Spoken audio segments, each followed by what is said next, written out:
I'm Albert Beale, and I'm what you might call a militant pacifist. I became a pacifist while I was still at school, before I knew the word even existed.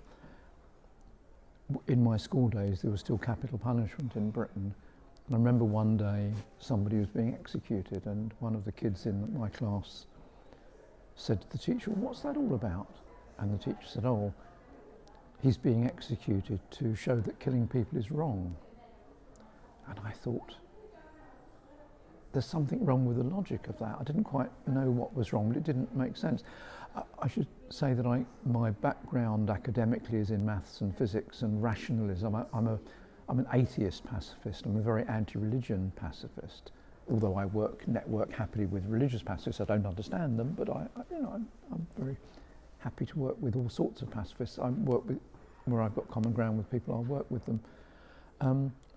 So I come from that sort of rationalist pacifist background, which is one of the many tendencies and threads within pacifism. I did work in the real world for a while after I left university. I did some work with computers, and I was a physics teacher for a while. But in my student days, I'd encountered people who were part of the organised pacifist movement, and discovered that some of these weird ideas I'd been growing up with it wasn't just me, there was other people, and this was wonderful. So I got involved in the pacifist movement, both nationally and internationally. I mean, I'm a member of the PPU. I'm currently the chairperson of the PPU this year. But also I've been very active in War Resistance International, of which the PPU is the main British section, the main British affiliate. I think for me the internationalist aspects of pacifism are very important. In terms of my work within the peace movement, I suppose the first time I actually was employed in the peace movement, as opposed to just being running around and doing it at all hours of day or night in another context, was I joined the staff of Peace News, and I've done a couple of stretches on the editorial collective of Peace News. Stretches in the British sense of meaning a prison sentence is almost the right word for working at Peace News sometimes. It's a fairly full-on sort of thing. So I did quite a lot of time on the Peace News staff, though that was interrupted by other things. One thing it was interrupted by was by spending several months in the dock in the Old Bailey, which is the Central Criminal Court in London. I was one of a number of pacifists and anti-militarists who were charged with conspiring to contravene the Incitement to Disaffection Act. That's the law, stems from the 1930s. It's basically the law which says that you can't talk to soldiers about anything other than the weather. Basically, it's a sort of what we would. It was in connection with what was going on in Northern Ireland at the time, and as anti-militarists, most of us were pacifists. We're all anti-militarists. Most of us in the campaign were pacifists. We were giving out leaflets to people in the military. The message of the leaflet was essentially, we don't think that sending more men with more guns into the situation is the way to solve the problem.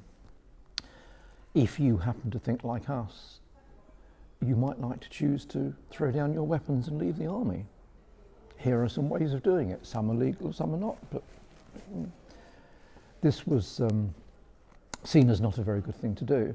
And so, as I say, a whole crowd of us spent several months on trial for this. And if we'd been convicted, some of us would have gone inside for several years. In fact, the jury brought in unanimous not guilty verdicts on all 31 charges, I'm glad to say, which was a relief. So that was one of the things that distracted me from Peace News. Also, I was involved in setting up the campaign against arms trade in this country, which was a campaign that was a joint operation by the PPU, the a whole string of peace organisations, all of whom were concerned about the arms trade, but for none of whom was it their top priority. We decided to pool our resources, and all the little bits of work that we and everybody was doing on the arms trade was put into one joint campaign. And so, and now CAT, Campaign Against Arms Trade, is one of the better and more respected bits of the peace movement, because its research is so good that people take its idea seriously because it has the information. So I was very, very pleased to have been involved in helping to. I was its first staff member for a while, so I was very pleased to be involved in setting up CAT. I'm, besides holding office in the PPU and in the WRI, one of my main roles at the moment in terms of responsibilities is as one of the trustees of the building at King's Cross in central London, which is the home of both Peace News and of Housmans Bookshop.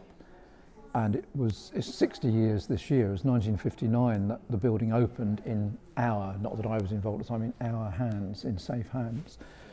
And for 60 years it's provided a secure home for Peace News and for Housmans, which are the projects of our trustee group. And all the rest of the space in the building, whatever other space we've got free, has always been used to house any other subversive organisations that are looking for a friendly home. And a friendly home, not just in the sense of financially friendly, but it's not less than a normal commercial rent, but also politically friendly. Because if you have somebody, a tenant in the building coming along saying, oh dear, the police are after us, we're in trouble. If you're a straight landlord, you can say, oh, you're trouble, out you go. But if they come to us, that was, oh, we're on the barricades with you, because, so it's a politically secure space as well as a financially secure space. And so it's having places like that is really valuable. It has been a struggle because we've had a lot of battles with developers trying to clear the area and things, so it hasn't been all plain sailing. But we've survived there, and we do still have the place, and it's secure, and it fulfills that role. One of the things that Housmans Bookshop does, the origins of Housmans are in the peace movement, but it is a non-aligned, non-sectarian bookshop. One of the points of Housmans, when Housmans was set up after the war in 1945 by pacifists, people after the war were saying, okay, we thought that resisting war was right. A lot of people didn't, a lot of people decided to fight.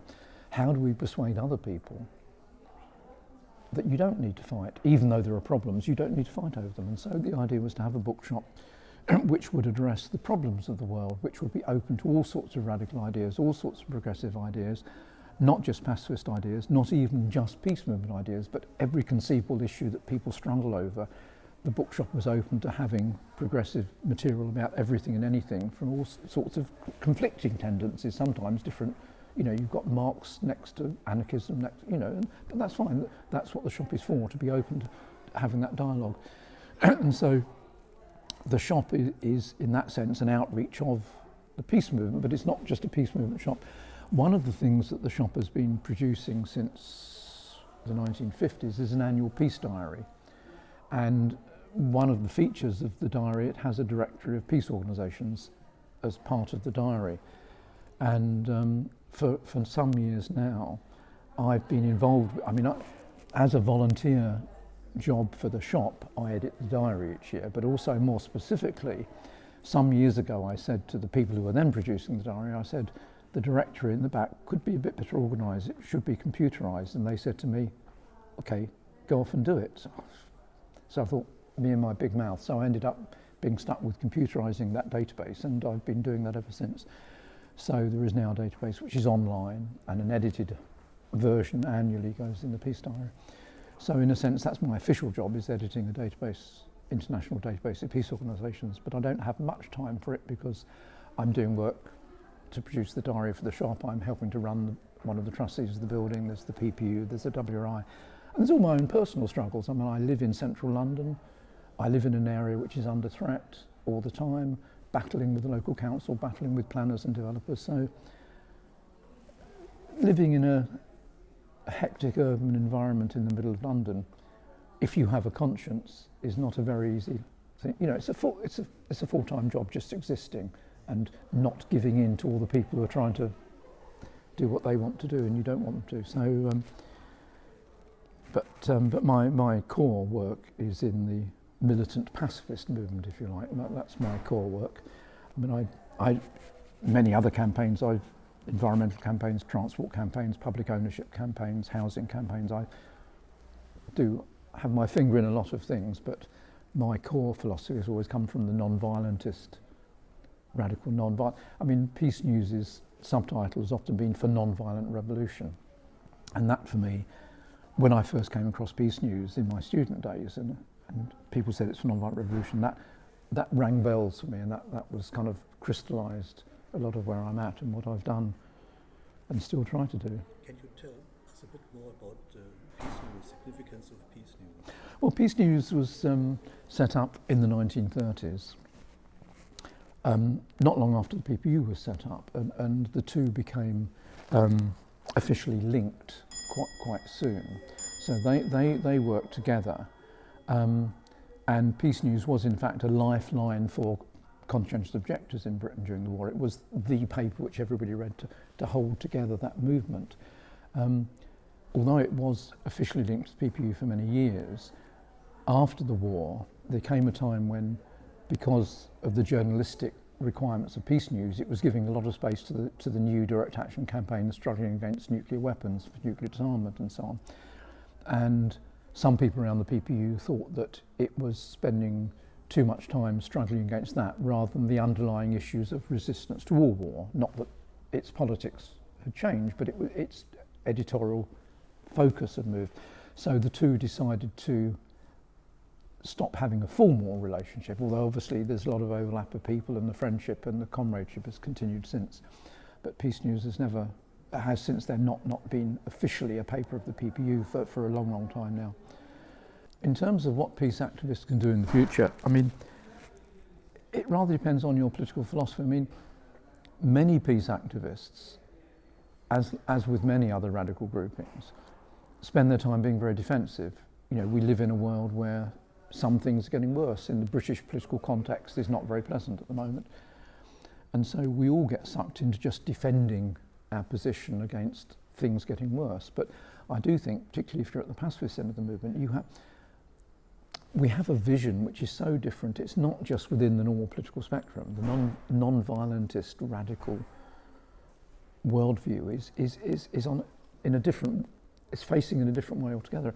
And I do think, therefore, that we have to keep on waving the flag for that. It's an extremist position. It is an extremist position in a sense. It's not within the normal political spectrum.